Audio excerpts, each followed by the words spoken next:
মধ্যপ্রাচ্যে যুদ্ধ পরিস্থিতি ক্রমেই জটিল হচ্ছে, আর সেই যুদ্ধের সরাসরি প্রভাব পড়তে শুরু করেছে বিশ্বের জ্বালানি বাজারে। সবচেয়ে উদ্বেগের বিষয় হলো হরমুজ প্রণালী অচল হয়ে পড়েছে। এই পথ দিয়েই বিশ্বের বড় অংশের তেল ও গ্যাস পরিবহন হয়, আর এর বড় ভুক্তভোগী হতে পারে বাংলাদেশ, কারণ দেশের জ্বালানির বড় অংশই আসে মধ্যপ্রাচ্যের দেশগুলো থেকে। হরমুজ প্রণালী হলো বিশ্বের সবচেয়ে গুরুত্বপূর্ণ জ্বালানি পরিবহন পথগুলোর একটি। বিশ্বের প্রায় 20% তেল ও গ্যাস এই পথ দিয়েই পরিবহন করা হয়, কিন্তু চলমান যুদ্ধের কারণে এই প্রণালী কার্যত অচল হয়ে পড়েছে। এর ফলে জ্বালানি সরবরাহে বড় ধরনের অনিশ্চয়তা তৈরি হয়েছে। যুদ্ধের প্রভাব ইতোমধ্যেই দেখা যাচ্ছে মধ্যপ্রাচ্যের জ্বালানি খাতে। কাতার সাময়িকভাবে এলএনজি রপ্তানি বন্ধ করেছে। অন্যদিকে ড্রোন হামলার আশঙ্কায় সৌদি আরবের রাষ্ট্রায়ত্ত তেল কোম্পানি সৌদি আরামকো দেশটির সবচেয়ে বড় তেল শোধনাগার রাস তানুরা বন্ধ করে দিয়েছে। এই ঘটনাগুলো বিশ্ববাজারে জ্বালানির সরবরাহ নিয়ে উদ্বেগ আরও বাড়িয়ে দিয়েছে।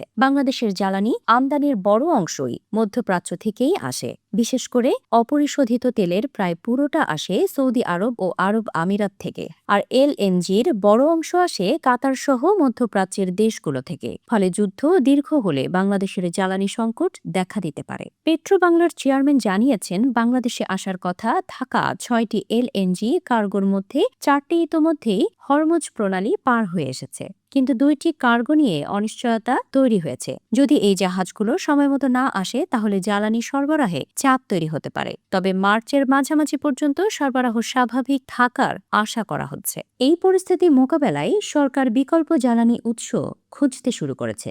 সম্ভাব্য উৎস হিসেবে বিবেচনা করা হচ্ছে অস্ট্রেলিয়া, মালয়েশিয়া, এঙ্গোলা ও যুক্তরাষ্ট্র।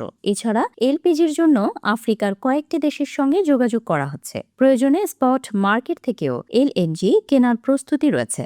জ্বালানি বিশেষজ্ঞরা বলছেন, বিকল্প উৎস থেকে জ্বালানি আনতে হলে পরিবহন খরচ অনেক বেড়ে যাবে, কারণ মধ্যপ্রাচ্যের তুলনায় অন্যান্য দেশ অনেক দূরে। ফলে জ্বালানির দাম উল্লেখযোগ্যভাবে বাড়তে পারে।